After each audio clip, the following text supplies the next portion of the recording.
Gold, trusted gold buyers. మీరు తాకట్టు పెట్టిన బంగారాన్ని విడిపించి ఈ రోజు ఉన్న మార్కెట్ ధరకు కొనబడను.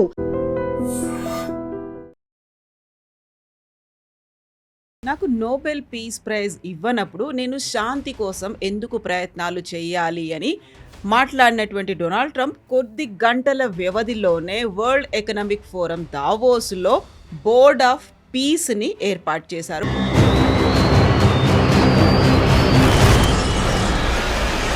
మనం ప్రతిసారి వరల్డ్ ఎకనామిక్ ఫోరం అనగానే అక్కడ పెట్టుబడులు ఉంటాయి, ప్రపంచ దేశాలందరూ అక్కడికి వస్తారు అనుకున్నప్పుడు ట్రంప్ చేసినటువంటి విచిత్రమైనటువంటి వాదనలతో పాటుగా సరికొత్తగా వచ్చినటువంటి ప్రతిపాదనలు, వీటన్నిటి గురించి దావోస్ ఎందుకని వేదిక అయింది? అసలు ట్రంప్ దావోస్కి ఎందుకు వచ్చారు నాకు కూడా ఇప్పుడు అర్థం కావట్లేదు. ఎందుకంటే ఆ స్పీచ్ ఆయన యూఎస్ ఇచ్చేసి అయిపోతుండే. దావోస్లో చేసిన స్పీచ్ అనలైజ్ చేసి దాంట్లో చాలా అబద్ధాలు ఉన్నాయి. ఇన్ఫ్లేషన్ చాలా తక్కువ ఉందని యూఎస్లో అందరు హ్యాపీగా ఉన్నారు. Inflation is the lowest in the history అన్న. అది కాదు, అక్కడ ఇన్ఫ్లేషన్ ఉంది. కానీ ఇప్పుడు జరిగిన రీసెంట్ పోల్లో less than 50% are happy with president Trump అని చెప్పి సర్వే వచ్చింది. ఒకటి కాదు, 3 సర్వేలు వచ్చింది. సో ఎవరు హ్యాపీ ఉన్నారు? ఎవరు లేరు. ఎందుకని ఈయన ఒక్కరోజు చెప్పిన మాట కాదు నెక్స్ట్ డే చెప్పేది. యూఎస్ నుంచి వస్తున్న ప్రోడక్ట్స్ని మేము బాయ్కాట్ చేయబోతున్నాం, ఫ్రాన్స్లో కానివ్వండి, జర్మనీలో కానివ్వండి, ఇట్లాంటి దేశాలు. అది విని అమెరికన్ కంపెనీస్ భయపడుతున్నాం, మా ప్రోడక్ట్స్ కూడా అక్కడ బంద్ అయిపోతుందేమో రేపు. ఆలోచించి ఒక mental makeup of an American president. What is the sanctity of the document which you sign? మీరు మీతో ఎందుకు చేసుకోవాలి ఒప్పందం? మేము మీరే దానికి విలువనివ్వనప్పుడు కథం.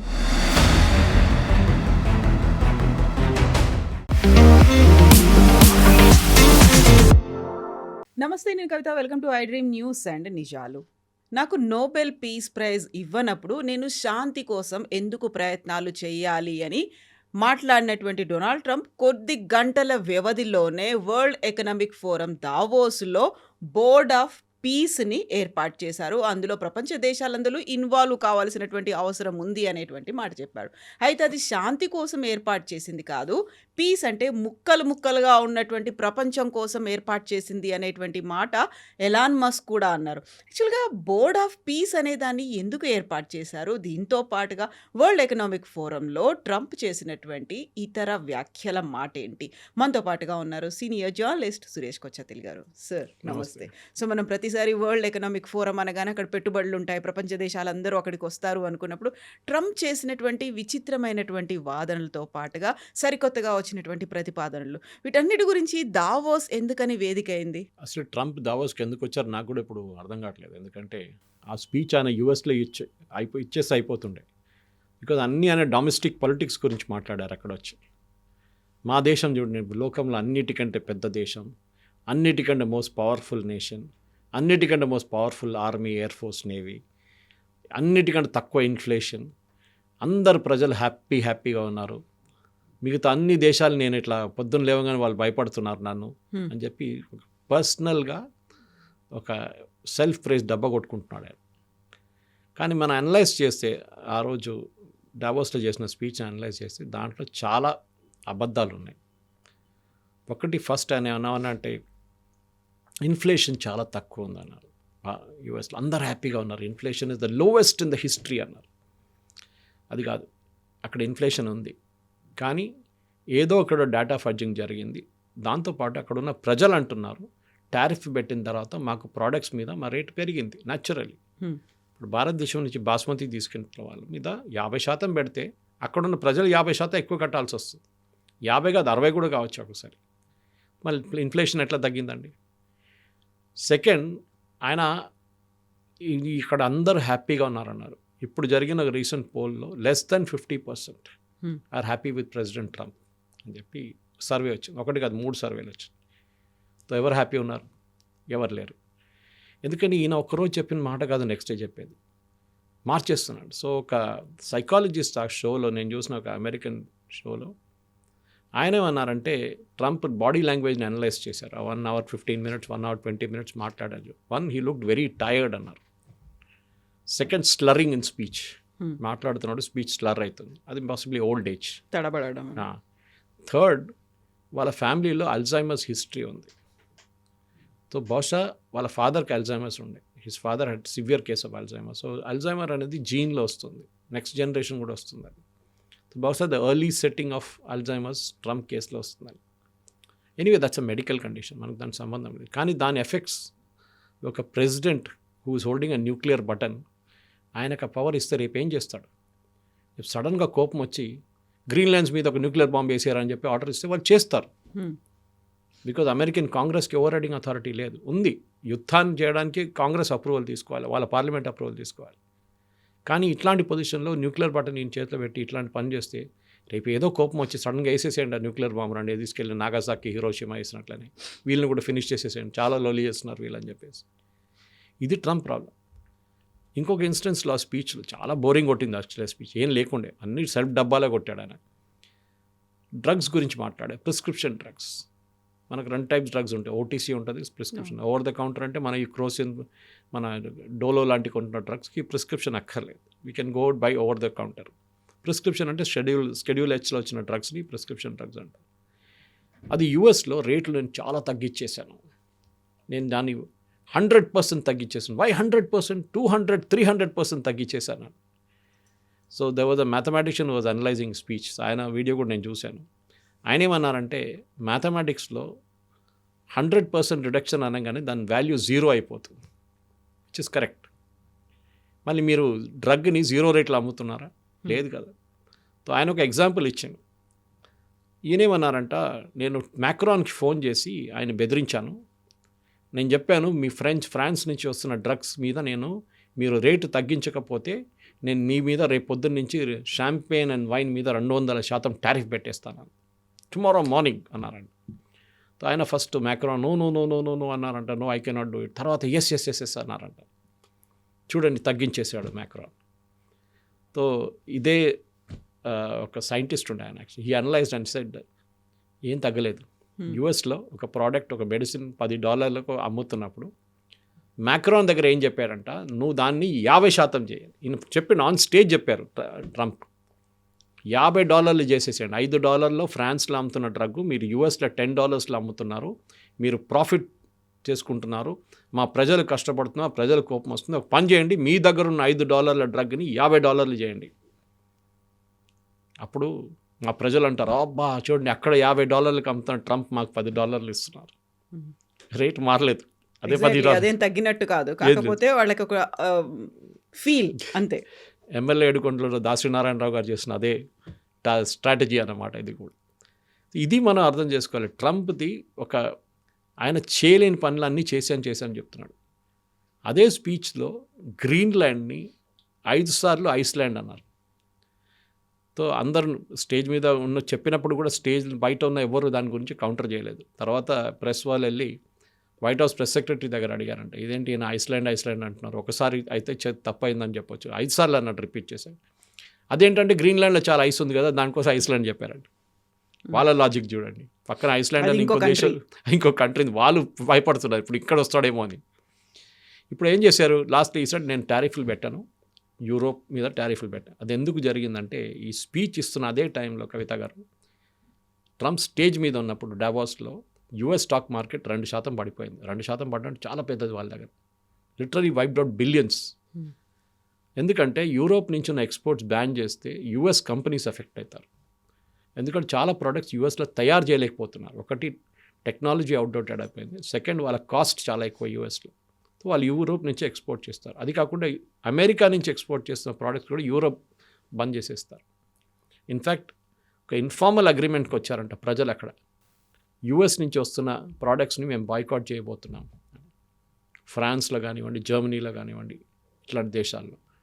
అది విని అమెరికన్ కంపెనీస్ భయపడుతున్నారు, మా ప్రోడక్ట్స్ కూడా అక్కడ బంద్ అయిపోతుందేమో రేపని. ఆలోచించి ఒక mental makeup of an American president. వాళ్ళ దేశం చూసుకోవాలి, వాళ్ళ దేశం ప్రజలు చూసుకోవాలి, కరెక్ట్. కానీ మీరు ఒక ఇంటర్నేషనల్ స్టేజ్లో వెళ్ళి నేను షాంపెయిన్ మీద 100% పెడతాను, దీని మీద 200%. దీనికన్నా ముందు యూరోపియన్ యూనియన్తో ఒక ఒప్పందం చేసుకున్నారు వీళ్ళు, యూఎస్. మనం ఇప్పుడు చేయబోతున్నాం 26-27 తారీఖు. ఈ ఒప్పందం చేసుకున్న తర్వాత ప్రోడక్ట్స్ మీద ఇన్ని శాతం డ్యూటీ ఉంటుంది, ఇంత శాతం టారిఫ్ ఉంటుందని డిసైడ్ చేసుకొని సంతకం పెట్టారు. అది ఇప్పుడు యూరోపియన్ పార్లమెంట్ పాస్ చేయబోతున్నారు దాన్ని. ఇప్పుడు దాని విలువ ఏముంది కవిత గారు చెప్పండి నాకు? మీరు ఒక ఒప్పందం చేసిన తర్వాత రేపు పొద్దున్న లేచిండే ఇంకా 100% పెట్టబోతున్నా అంటే మళ్ళీ చేసిన ఒప్పందానికి వాల్యూ ఏముంది? అదే అడుగుతున్నారు Europe. What is the sanctity of the document which you sign? మీతో ఎందుకు చేసుకోవాలి ఒప్పందం? మేము మీరే దానికి విలువనివ్వనప్పుడు కథం. మీకు పొద్దున వచ్చి కోపం వచ్చింది నాకు ఇప్పటి 200% పెట్టు ఆయన మీద. ఇది వీళ్ళదన్న ప్రాబ్లం అనమాట ట్రంప్ది. సో ఇట్లాంటి పరిస్థితి నుంచి మనం చూసిన ట్రంప్ బిహేవియర్ చాలా ఎరాటిక్గా ఉంది. ఇప్పుడు ఏమంటున్నాను, నా గ్రీన్లాండ్ అక్కర్లేదు, మేము మాట్లాడుకున్నాం, అంత అయిపోయింది, నేనేం చేయను, నేను ఆర్మీని పంపాను, అది పంపాను, వీని పంపాను. మళ్ళీ నిన్న పొద్దున్న లేచి మళ్ళీ అంటున్నాడు, కాదు గ్రీన్లాండ్ మొత్తం ఇచ్చేస్తున్నారు నాకే, మేము అది అగ్రిమెంట్లో వచ్చేసాము అని చెప్పేసి. మళ్ళీ మొన్న ఇంకో మాట అన్నారు కదా మీరు, యూరోప్ ఏం మాట్లాడలేదు. యూరోప్లో ఎవ్వరు ఎక్సెప్ట్ ఇన్ఫ్యాక్ట్ డావోస్లో అందరికన్నా మంచి స్పీచ్ ఇచ్చింది was a non European, Carney, Canada. Spoke brilliantly, చాలా బాగా మాట్లాడారు. ఆయన this is not a split, this is a rupture అన్నట్టు. అంటే మొత్తం పీస్గా వచ్చేసింది రిలేషన్షిప్ మాది.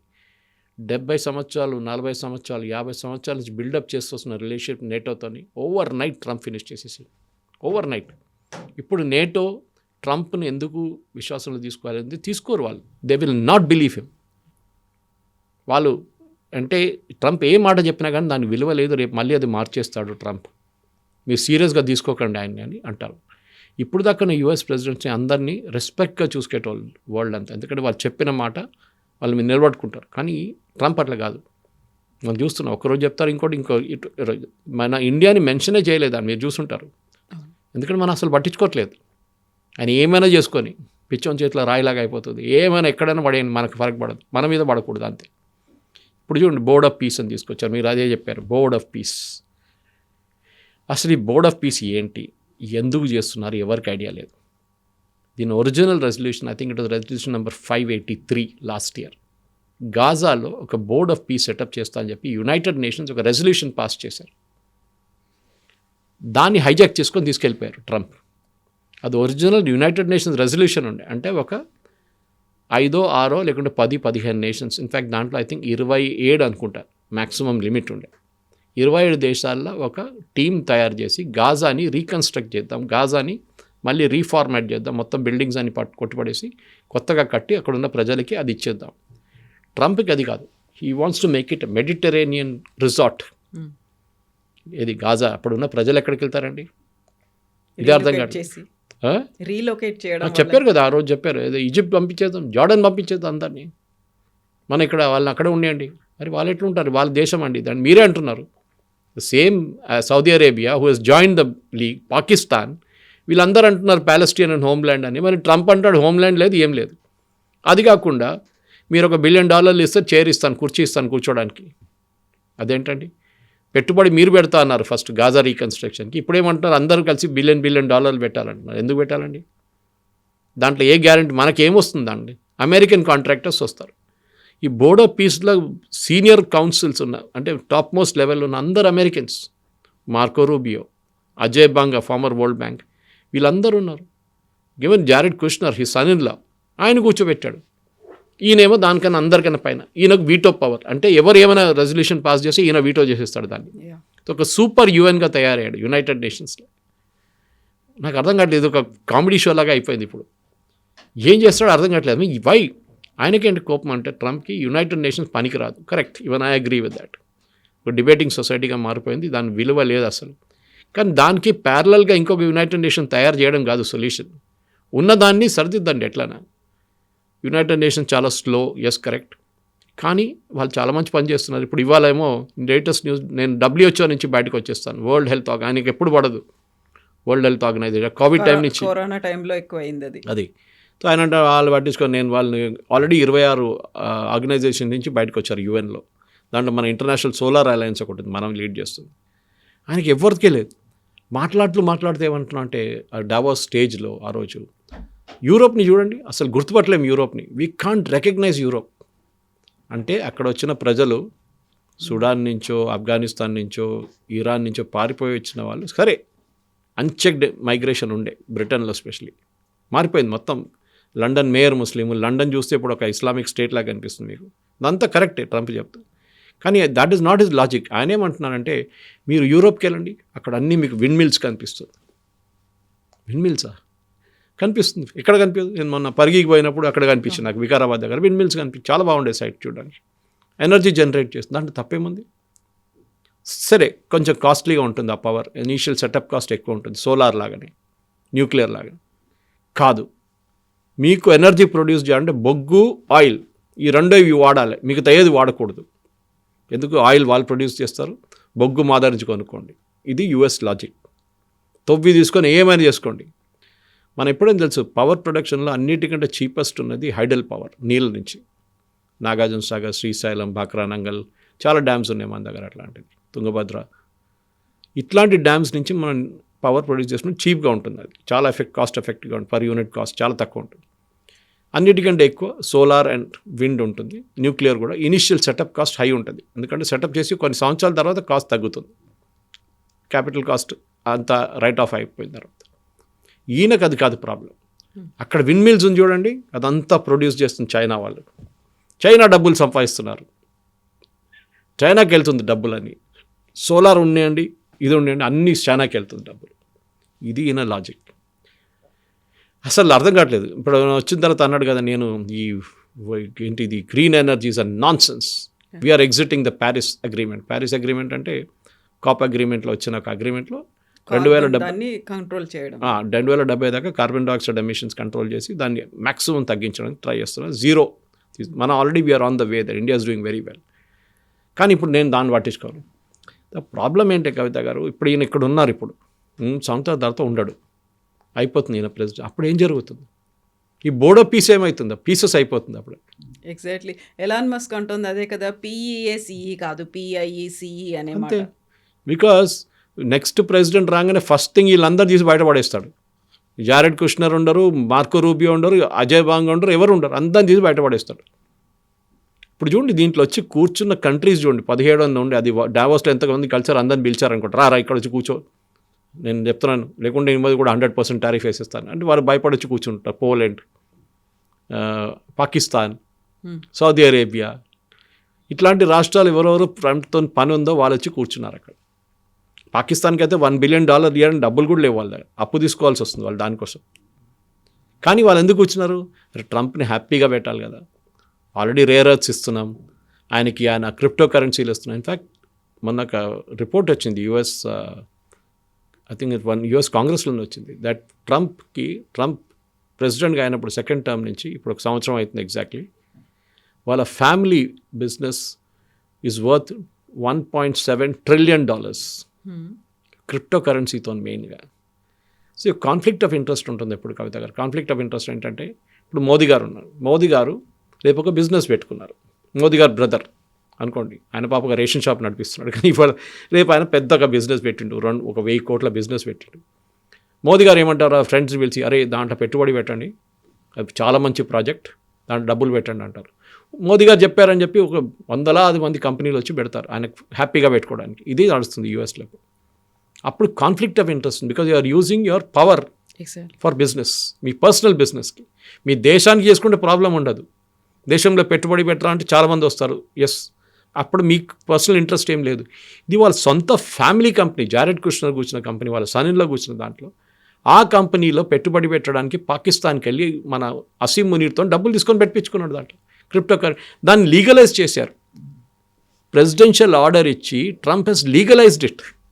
ఎందుకంటే బిట్కాయిన్ లాంటి చాలా మటుకు డిఫరెంట్ కరెన్సీస్ ఉన్నాయి క్రిప్టోస్, దాంట్లో ఆయన నడిపిస్తున్న దాన్ని లీగలైజ్ చేసి ఆయనే సంతకం పెట్టారు. దానికన్నా పెద్ద కాన్ఫ్లిక్ట్ ఆఫ్ ఇంట్రెస్ట్ ఉండదు. అది కూడా ఆలోచించండి. ఇప్పుడు పెట్టారు, 3 సంవత్సరాల తర్వాత వచ్చిన ప్రెసిడెంట్ ఇది ఇల్లీగల్ అని చెప్పేస్తే దాంట్లో ఉన్న డబ్బులు మొత్తం పోతాయి, రాత్రికి రాత్రి మాయమైపోతాయి. Cryptocurrency it's not there in physical format, వాళ్ళు బంగారం కొని పెట్టట్లేదు అక్కడ. ఇదంతా స్పెక్యులేటివ్ బిజినెస్, ఇది ఇవాళ ఉంటుంది రేపు ఉండదు. ట్రంప్ జరుగుతున్నదే, ట్రంప్లో ప్రతి దాంట్లో ఆయన చేస్తున్నాడు. ఇప్పుడు నేను ఆయుధాలు అమ్ముతాను, నేను అది చేస్తాను. సౌదీ అరేబియా F-35 కొనుక్కున్నారు. ఏం చేసుకుంటారు 100 పెట్టుకునే వాళ్ళు? అది కూడా 10 సంవత్సరాల తర్వాత లాస్ట్ డెలివరీ. ఎందుకంటే ట్రంప్ని హ్యాపీగా పెట్టుకోవాలి. ఖతర్ ఏమో ఇంకా వాళ్ళని ప్రేస్ చేసి మొత్తం ఎయిర్క్రాఫ్ట్ ఆయనకి ఇచ్చేశారు. ఒకసారి పెద్ద 747 పెట్టుకోండి, మీరు మీకు ప్రెసిడెన్షియల్ ఎయిర్క్రాఫ్ట్గా యూజ్ చేసుకోండి. ఇట్ ఈస్ లైక్ ఎ లంచం, బ్రైబ్. హ్యాపీగా పెట్టి, ఎందుకంటే ట్రంప్ ఖతర్ మీద ఏం యాక్షన్ తీసుకోకూడదు. Qatar is home to all terror groups, Muslim brotherhood, Hamas, ISIS, al Qaeda వీళ్ళందరూ అక్కడ ఉన్నారు. కానీ వాళ్ళ మీద యాక్షన్ తీసుకోకూడదు. మీ బేస్ ఉంది కదా యూఎస్ ఎయిర్ ఫోర్స్ బేస్, ఇంకా కావాలన్నా ల్యాండ్ మేము ఇంకా ఇస్తాం మీకు. అట్లా మనం డేవిడ్ గార్సియా చూసాం, మనం same thing we talked about, మనం మాట్లాడాం కూడా దాని గురించి. ఇదే ఆయనకు కావాలి. ఎక్కడ భూమి కనిపిస్తుందో, ఎక్కడ ల్యాండ్ కనిపిస్తుందో, ఆయన రియల్ ఎస్టేట్ బ్రోకర్. ఆయన ట్రంప్, మన ఫ్రెండ్ ఒకరు చెప్పారు, మన భారతదేశంలో ట్రంప్ది మ్యాక్సిమం ప్రాజెక్ట్ భారతదేశంలో కూడా ఉందంట. ఆయన చాలా మటుకు పట్టుబడి ఇక్కడ పెట్టారు. ట్రంప్ టవర్స్ అని ఎక్కడ అన్నీ కనిపిస్తుంది ప్లేసెస్. మీరు యుఎస్ ప్రెసిడెంట్గా ఉన్నప్పుడు మీరు డిసోసియేట్ అయిపోవాలి దాని నుంచి. నాకు, నా ఫ్యామిలీకి, నా బిజినెస్కి సంబంధం లేదని చెప్పి. I'll give an example. Rajeev Chandrasekhar బీజేపీలో జాయిన్ చేసినప్పుడు ఆయన పేరెంట్ కంపెనీ ఉండే. ఆయన ఫస్ట్ బీపీఎల్ మొబైల్ నడిపించింది. దాని తర్వాత ఆయన నడిపిస్తున్న ఏషియానెట్ కమ్యూనికేషన్ని హోల్డ్ చేసి జూపిటర్ ఎంటర్టైన్మెంట్ అని చెప్పి కంపెనీ ఉంది. ఆయన దాని నుంచి రాజీనామా చేశారు, బోర్డు నుంచి. సరే, ఆయన స్టేక్ అక్కడే ఉంది, వాళ్ళ కూతురు బోర్డుకి వచ్చేసారు. చాలామంది అంటారు దాంట్లో ఏముంది, పేరు మార్చాడు కదా అంతే అని. కాదు, at least is moved out from that. రేపు అక్విజిషన్ ఉండదు, ఎందుకంటే మన దగ్గర సెబీ చాలా సీరియస్గా తీసుకుంటారు ఇట్లాంటి. రేపు రాజీవ్ చంద్రశేఖర్ ఆయన పొజిషన్ యూజ్ చేసి ఏషియానెట్కి యాడ్లు ఇప్పిస్తే, గవర్నమెంట్ ఆఫ్ ఇండియా యాడ్లు ఇప్పిస్తే, దెన్ అందరూ అంటారు చూడండి ఆయన లింక్ పెట్టేస్తారు. BJP president, state president, government of India యాడ్లు రాజీవ్ చంద్రశేఖర్ వాళ్ళ ఛానల్కి ఇప్పించారు. కాన్ఫ్లిక్ట్ ఆఫ్ ఇంట్రెస్ట్ వచ్చేస్తుంది. ఇది జరగకూడదు. ఇది ట్రంప్ చేస్తుంది. ఇదే ప్రతి దాంట్లో మీరు అనలైజ్ చేసే కవిత గారు, హీఈస్ డూయింగ్ దిస్. ఇదే ఎథిక్స్ ఎక్కడ పోయింది? ఎథిక్స్ అంతా పోయిందిలే, అంతా not that Bill Clinton or George Bush లేకుంటే ఒబామా వీళ్ళందరూ సంపాదించారు. ఒబామా ఆయన వచ్చినప్పుడు ఆయన దగ్గర ఉన్నది $1 million అంట బ్యాంక్లో. ఆయన అక్కడి నుంచి బయటకు వచ్చినప్పుడు 50 బిలియన్ అయిపోయిందంట. 50 మిలియన్ అయిపోయింది. వీళ్ళందరూ ఏం చేస్తారు? బుక్ డీల్ సైన్ చేస్తారు, బుక్స్ రాస్తారు. నేను ప్రెసిడెంట్గా ఉన్నప్పుడు ఇది చేశాను, అది చేశానని చెప్పి ఒక పుస్తకం, దాన్ని ఫస్ట్ డబ్బులు పెట్టుకుని వీళ్ళకి అడ్వాన్స్ వస్తుంది. దాని నుంచి వీళ్ళు they will make their money. So ఇట్లాంటి పరిస్థితులు ఇప్పుడున్న దాంట్లో ప్రెసిడెంట్ ట్రంప్ నెక్స్ట్ ఏం చేయబోతున్నాడు అని అర్థం కావట్లేదు. ఈ బోర్డ్ ఆఫ్ పీస్ ఎక్కడికి పోతుంది? గాజాలో ఏం చేయబోతున్నారు? గాజాలో 40% గాజాని ఇప్పుడు కూడా కంట్రోల్ చేసేది హమాస్. వాళ్ళు ఏమంటున్నారు? ఆయుధం మేము కింద పెట్టే ప్రసక్తే లేదు, మేము చేయం, మేము ఇవ్వం మీకు ఆధారం. ఈయనేదో పాలెస్టీనియన్ అథారిటీ నుంచి ఒక జూనియర్ని తీసుకొచ్చి సీఈఓగా కూర్చోబెట్టాడు ట్రంప్. హమాస్ రేపు వాని కావాలంటే వాడిని తీసేస్తారు. ఎట్లా మీరు ఇది ఇట్లా నడిపిస్తారా? ప్రతి దేశంతో కన్సల్ట్ చేసి, స్పెషలీ స్టేక్ హోల్డర్స్ ఉన్నారు అరబ్ వరల్డ్లో, వాళ్ళతో మాట్లాడి ఏం చేయాలి, గాజా రీకన్స్ట్రక్షన్ ప్రాజెక్ట్ అక్కడున్న ప్రజల దగ్గర అడగాలి, మీకు ఏం కావాలి. వాళ్ళు ఇప్పుడు కూడా మేము హమాస్ని సపోర్ట్ చేస్తూ అంటున్నారు. అంటే మీరు ఏ బిల్డింగ్ కట్టినా కానీ దాని కింద వాళ్ళు టనల్ కట్టుకుంటారు రేపు. ఇదేనా మీ ప్రాజెక్ట్? అన్నిటికంటే డేంజర్. ఎందుకు ఇండియా జాయిన్ కావట్లేదు కవిత గారు? We should understand that point. మీరు ఆ బోర్డ్ ఆఫ్ పీస్ది ఆబ్జెక్టివ్స్ చూస్తే ఎక్కడెక్కడో కాన్ఫ్లిక్ట్స్ ఉందో అక్కడక్కడ మేము పోతాం. రేపు కశ్మీర్లో వస్తారు. భారత్ కశ్మీర్ నడిమిట్లో ఉన్న గొడవని మేము చూసుకుంటాం అని చెప్పి ఒక బోర్డ్ ఆఫ్ పీస్ పెడతారు కశ్మీర్లో. మనం అంగీకరించాం? మేము అంగీకరించాం. We will not agree to it. Modi గారు దానికోసం వెళ్ళట్లేదు. ఆయనకు తెలుసు this will finally end up there అని. ఒక ట్విస్ట్ ఉంటుంది, డెఫినెట్గా ఉంటుంది. 8 యుద్ధాలు ఆపారంటున్నారు. ఎక్కడ మా 8 యుద్ధాలే లేవు. ఒక రష్యా యుక్రెయిన్ వారు ఉండే, పాకిస్తాన్ రష్యా నేనే ఆపాను. సుడాన్లో ఎవరో రోడ్డు మీద కొట్టుకున్నారంట, వాళ్ళని కూడా తీసుకొచ్చి వైట్ హౌస్లో సంతకం పెట్టించారు. అది కూడా యుద్ధం అయిపోయింది. థాయిలాండ్, కంబోడియా యుద్ధం ఆపాను, వాళ్ళు ఇప్పుడు కూడా కొట్లాడుతున్నారు. వాళ్ళు బోర్డర్లో అవుతుంది. Nothing has stopped. కానీ క్లెయిమ్ ఉంటుంది నేను. అది కూడా మీరు ఏ స్టేజ్లో మాట్లాడుతున్నారు? మీ ముందు కూర్చున్న వాళ్ళు ఆర్ బిలియనర్స్ అండ్ బిలియనర్స్. అంత పెద్ద బిజినెస్ వాళ్ళు కూర్చున్నారు మీ ముందు, అంత పెద్ద పొలిటీషియన్స్ కూర్చున్నారు, అన్ని హెడ్స్ ఆఫ్ స్టేట్ చాలామంది ఉన్నారు. ప్రతి మంచి స్టేజ్ మీద వచ్చి మాట్లాడిన నేను మొన్నటి నుంచి చూస్తున్నాను వీడియోలు. నేను ఇప్పుడు కూడా నాకు మొత్తం I have not completed. German, French, Canadian, ఇంతే, అండ్ ట్రంప్, వీళ్ళిద్దరిదే చూశాను ఇప్పుడు దాకా. ఇంకా చాలామంది ఉంది చూడడానికి స్పీచెస్, ప్యానల్ డిస్కషన్స్ ఉండే, ఇంకా అది కూడా ఉంది చూడండి. అశ్విని వైష్ణవ్ గారు చూసాను, చాలా బాగుండేది దట్ ప్యానల్ డిస్కషన్. కానీ అది కాదు, మీరు ఇట్లాంటి ఎడ్యుకేటెడ్ మంది ముందు నిలబడుతున్నప్పుడు ఇట్లాంటి ఫూలిష్ స్టేట్మెంట్లు చేయడంతో మీ ఇమేజ్ పడిపోతుంది. ఆయనకు అస్సలు ఈజ్ నాట్ బాదర్డ్. ఇజ్రాయెల్ ఎందుకని సైన్ చేసింది మరి అందులో? That is a good question. ఇజ్రాయెల్కి దాంట్లో రోల్ ఉంది. వాళ్ళు రేపు బిల్డింగ్ కట్టారనుకోండి, ఇజ్రాయెల్ లేకుండా అక్కడ బిల్డింగ్లు కట్టారు, దాని కింద టనల్ కడితే ఎవరికి తెలుస్తుంది? ఇజ్రాయెల్కి తెలియాలని. మీరు అక్కడ లేరు కదా, మేము ఇక్కడ కాలు పెట్టినారు మిమ్మల్ని, ఎందుకంటే మీరు లేరు బోర్డులో. మేము ఉన్నప్పుడు మేమే ఉన్నాం అక్కడ, మేము కూడా చూసుకుంటాం, కన్స్ట్రక్షన్ మేము చూసుకుంటాం. ఇప్పుడు ఏం జరగబోతుందంటే, ఈ $1 బిలియన్ పెట్టిన దేశాల నుంచి డబ్బులు గుంజుకొని అమెరికన్ కాంట్రాక్టర్స్కి ఇచ్చి కావాలంటే వీళ్ళ ఫ్యామిలీకి ఇచ్చుకొని బిల్డింగ్లు కట్టుకుంటారు అక్కడ. మన దగ్గర ఈ రాజీవ్ సాగ్ గృహ కట్టిన బిల్డింగ్లు, లేకుంటే మన కేసీఆర్ గారు కట్టిన 2 బెడ్రూమ్ ఇల్లు లాగా, లేకుంటే ఇట్లాంటి బిల్డింగ్లు కట్టి వాళ్ళకి ఇచ్చేస్తారు. సో ఇజ్రాయెల్ ఏమంటారు, దాని కింద టనల్ ఉంటుందా మళ్ళీ? అది నేను ఎందుకంటే ఫస్ట్ ఈ బిల్డింగ్లు అన్నీ కట్టినప్పుడు, ఒక బిల్డింగ్ బూమ్ జరిగినప్పుడు గాజాలో ఇరానియన్ ఫండింగ్ ఉండేదానికి. ఇరాన్ నుంచి వచ్చిన డబ్బులు పెట్టి పెట్టుబడి పెట్టి హమాస్ వాళ్ళకి కన్స్ట్రక్ట్ చేసిన బిల్డింగ్స్ అక్కడ. ఒక టైంలో పాలస్టీనియన్ అథారిటీ అక్కడ ఉండే, యాసిర్ అరాఫాత్ వాళ్ళది. వాళ్ళు ఇప్పుడు అటువైపు వెళ్ళిపోయింది, వెస్ట్ బ్యాంక్ వైపు. వాళ్ళకి ఇక్కడ అథారిటీ లేదు, ఇప్పుడు హమాస్ నడిపించుకుంటున్నారు ఇక్కడ. రేపు ఎలక్షన్ జరుగుతాడు, హమాస్ గెలుస్తారు ఎలక్షన్. అక్కడున్న ప్రజలకి వాళ్ళే కావాలి. They are not bother whether they are terrorist అన్నాడు. కానీ వాళ్ళు, ఎందుకంటే ఇజ్రాయెల్ మీద ఆ రోజు October 7 జరిగిన అటాక్ మీద ప్రజలు కూడా పార్టిసిపేట్ చేశారు. హమాస్తోనూ ఉన్న సివిలియన్స్ కూడా వెళ్ళారు ఇజ్రాయెల్కి, వెళ్ళి చాలామంది చంపారు వాళ్ళు. సో వాళ్ళు కూడా ఏదో మహాత్మాలు కాదు వీళ్ళు కూడా they are also crooks, equal crooks. So ఇజ్రాయెల్కి అదొక సెల్ఫిష్ ఇంట్రెస్ట్ ఉంది. వీళ్ళెవరు, నాకు ఒక లెజిటిమేసీ వచ్చింది, ఇప్పుడు నేను ఆయుధాలు లేకుండా తిరగవచ్చు, నేను బోర్డ్ ఆఫ్ పీస్లో ఉన్నాను కదా అని చెప్పి ఇంకా 26 దేశాలతోనూ ఒక పెద్ద బస్ వేసుకొని గాజాలకి వెళ్ళొచ్చు వీళ్ళు. ఇప్పుడు చూడండి, ఈ జూనియర్ అపాయింట్ చేసిన ఆయన పేరు మర్చిపోయాను నేను, పాలస్టీన్ అథారిటీ నుంచి వచ్చిన సీఈఓను, ఆయన పేరు ఏదో పొజిషన్ ఇచ్చారు ఆయనకి, ట్రంప్. ఆయన ఏమన్నాడు, నేను రఫా క్రాసింగ్ ఓపెన్ చేయబోతున్నాను ఎల్లుండి నుంచి అని. రఫా క్రాసింగ్ అంటే ఈజిప్ట్ అండ్ గాజాకు నడిమిట్లో యూజువలీ రిలీఫ్ మెటీరియల్ తీసుకురావడానికి చేస్తారు. అది ఇజ్రాయెల్ కంట్రోల్ చేస్తారు. ఈయన కూడా చెప్పేది అది కంట్రోల్ చేసేది ఇజ్రాయెల్. ఈజిప్ట్ కూడా కంట్రోల్ లేదు. ఈజిప్ట్ ఓపెన్ చేస్తారు గేట్లు, కానీ ఆ బండి లోపలికి రావాలంటే గాజాకి ఇజ్రాయెల్ చెక్ చేస్తారు. ప్రతి బండి చెక్ చేస్తారు వాళ్ళు, ప్రతి లారీ చెక్ చేస్తారు, ప్రతి కన్సైన్మెంట్ చెక్ చేస్తారు వాళ్ళు. ఆయుధాలు తీసుకెళ్తున్నాడా, లేకుంటే బియ్యం తీసుకెళ్తున్నాడా, లేకుంటే గోధుమలు తీసుకెళ్తున్నాడా, ఆటా తీసుకెళ్తున్నాడా, ఇది వాళ్ళు చెక్ చేస్తున్నారు అన్నమాట. కంప్లీట్గా ఇజ్రాయెల్ చేతిలో. సో దిస్ ఎంటైర్ ఈ బోర్డ్ ఆఫ్ పీస్ అనేది ఆయన ఆ డావోస్లో ఒక షో చేయడానికి చేసిండు. దీని తర్వాత అది మళ్ళీ దాని పేరు ఉండదు. ఆయన కావాలంటే అమెరికన్ కాంట్రాక్టర్స్ని పెట్టుకొని గాజాని ఒక మెడిటరేనియన్ రిసార్ట్గా తయారు చేసుకుంటారు. కావాలంటే గాజా కూడా రేపు చెప్తాను, నాకు గాజాలో ఒక ప్లేస్ కావాలి యూఎస్కి, గ్రీన్లాండ్ లాగా, దాన్ని నేను కొనుక్కుంటాను డబ్బులు పెట్టి. ఇది జరగబోతుంది. ఇప్పుడు గాజాలో కూడా ఒక బేస్ పెట్టుకుంటారు యూఎస్, ఎందుకంటే అక్కడ ఉండాలి మేము, అక్కడ ఉంటే మమ్మల్ని అటువైపు మొత్తం సీ అటువైపు ఉంది, మొత్తం వాళ్ళని అందరినీ చూసుకోవచ్చు, నేను ఇక్కడ కూర్చొని ఇరాన్ వైపు చూసుకోవచ్చు, యమన్ వైపు చూసుకోవచ్చు, నేను ఇక్కడ ఉంటాను. This is what is going to happen finally. American companies లాభపడతారు దీంట్లో, వాళ్ళకి డబ్బులు వస్తాయి. ఈయనకేమో ఈయన ఒక డిక్టేటర్ లాగా యునైటెడ్ నేషన్స్కి ఒక ప్యారలల్ ఆర్గనైజేషన్ క్రియేట్ చేస్తున్నారు. అది ఈయన ఏం అన్నమాట. కానీ యుఎన్లో ఆ రోజు పాస్ అయిన రెజల్యూషన్కి, ఐ థింక్ 583 రెజల్యూషన్కి ఒక డెడ్ లైన్ ఉండే. 2027లో ఈ ప్రాజెక్ట్ అయిపోవాలని చెప్పి ఒక డెడ్ లైన్ ఉంది. ఇప్పుడు మనం ఆల్రెడీ 2026కి వచ్చేసాం. ఒక సంవత్సరం లోపల మీరు కట్టేసి మీరు ఎగ్జిట్కి అయిపోవాలి అక్కడి నుంచి చెప్పి యుఎన్ ఒక రెజల్యూషన్ పాస్ చేశారు. ఆ రెజల్యూషన్ మాట్లాడలేదు ఇప్పుడు దాని గురించి. మీరు ఎన్ని రోజులు ఉంటారు గాజాలో దాన్ని అయిపోయిన తర్వాత మీరేం చేస్తారు అక్కడ, ఇది ఎవరికి తెలియదు. రేపు హమాస్ మళ్ళీ వీళ్ళ మీద దాడి చేస్తే వీళ్ళందరూ పారిపోతారు అక్కడి నుంచి. ఇదే ఇజ్రాయెల్ మీద, ఇదే సౌదీ అరేబియా మీద దాడి చేయొచ్చు రేపు హమాస్. ఇది అప్పుడు ఎవరు ప్రొటెక్ట్ చేస్తారు? అప్పుడు ట్రంప్ అంటాడు, నాకు తెలియదు, అది మీ ప్రాబ్లం, ఇండివిజువల్గా మీరు చూసుకోవాలంటారు. So the entire thing is basically ఆయనకి ఇంటర్నేషనల్ ఆర్గనైజేషన్స్ అయితే నచ్చదు. నేను చెప్పాను చూడండి, మొత్తం ఇక్కడి నుంచి అక్కడి నుంచి అన్నిటి రిజైన్ చేసి. కానీ ఒక అమెరికన్ ప్రెసిడెంట్ చేయాల్సిందనేది అనే ప్రశ్న వస్తుంది.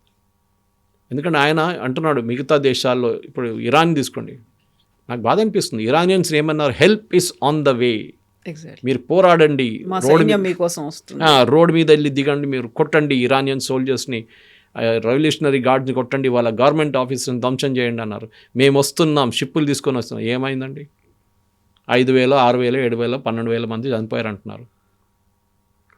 The Iranian people were cheated. వాళ్ళు బిలీవ్ చేశారు ట్రంప్ని, ఏం చేయలేకపోతున్నాడు. It is not Venezuela. నేను ఇరానియన్ రెజీమ్ని సపోర్ట్ చేయట్లేదు.